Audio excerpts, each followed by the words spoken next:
let me come back to the very first question I asked you and why you're not number one. I think in an unrelated question, in a recent interview a few weeks ago, as you were doing your farewell interviews, you told one reporter, the Business Standard journalist, I think, or the Economic Times journalist, I'm not sure, when asked about the variety of shareholders in Hutch SR and now Vodafone SR, you said we were a disciplined coalition of interested parties.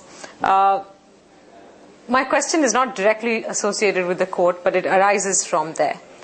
The Ruyas have always been collaborators in business with you, right? They've been a shareholder, right, from the Hutch years now to Vodafone years. Yes. Actually, I first met Ravi in 1999.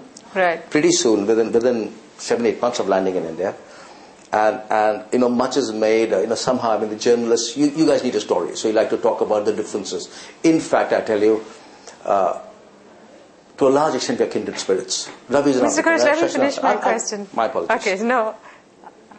In my assessment of everything that I've seen in the last 5 or 7 years in the telecom business, whether it was the initial shareholder fights, the inability to bring capital to the table, or it was when the Vodafone stake sale was happening, or when Hutch wanted to sell out, and the entire fight over the right of first refusal, or the ROFR, or the Ruyas wanting to be one of the contenders for this stake, all of things that could have been done quietly but were done very, very publicly. To me, it seemed that they were less collaborators and more competitors. Even today, you're entangled in court with them for the Mumbai Circle of PPL, which is a process that's been in arbitration for an unending number of months now. You still don't have that circle, even though you seem to have been paid. You seem to have paid a substantial amount for that acquisition.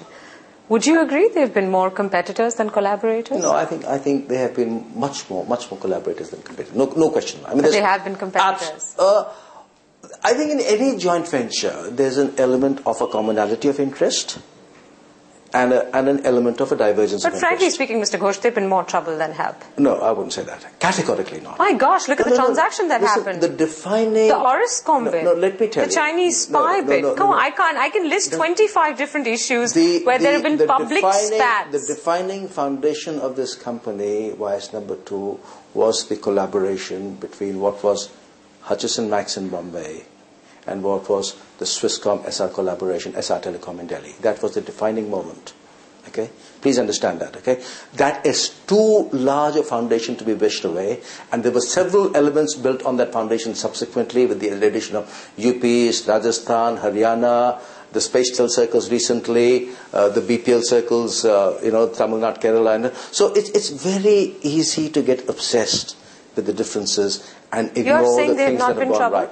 I am saying that there have been a hell of a lot Chinese spy. I am saying Let me bring up all the issues. When the Hutch transaction was going on, I think you know of the number of stories that appeared that that were indicative of a rift between the both of you.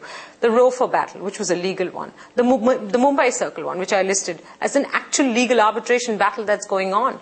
I mean, you can't tell me they were not trouble. No, look, no. I think you're ignoring the number of areas where we have collaborated, and you have no idea of the number of areas where they have been of help, active help to the joint venture. Please, it's terribly easy. As in any marriage, there are differences of opinion.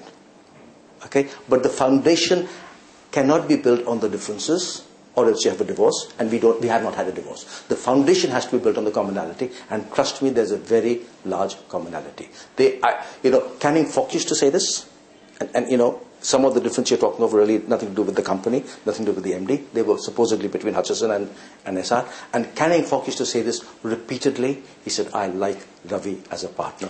Yes, I'm not making this personal at all. No. But when he said Ravi, he's talking corporate. Okay? When he said Ravi, he means SR. Okay? So what I'm saying is, and he used to say this in private meetings, by the way.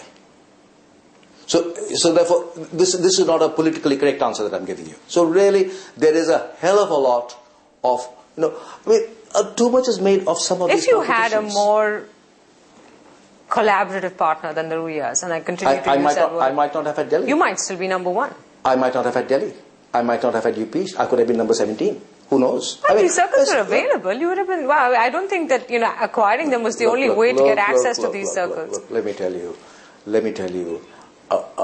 An original 900 license is worth its weight in gold. Please see the number of original 900 licenses that SR have brought to the party. Okay, it is a very defining part. Of all the private players, Vodafone SR today has the largest percent of the revenue market covered in 900 megahertz spectrum.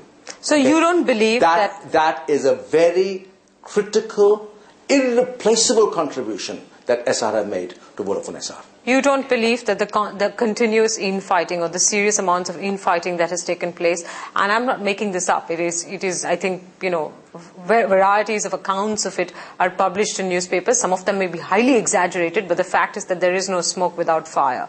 You don't believe that has pulled you back to some extent. The fact that they were not the best of collaborative partners, and the fact that your Indian shareholders never brought that much capital to the table has pulled you back from being able to be number one in this market. I think, to be honest with you, this number one, you talk to Vittorio Colau, he has never set a target of being number one. But everyone wants to be the biggest and the largest and the most profitable in a business. I want to be the most, I want to be the best run with the largest return on my capital. Well, there's nothing wrong with the way Bharti is run. And I don't know what the return on your capital is because you're privately held, but I'm guessing that they're as good. In a 6-player market, going to 12, I'm interested in a winning set and a non-winning set. And at the end of the day, I want to make sure I'm in the winning set.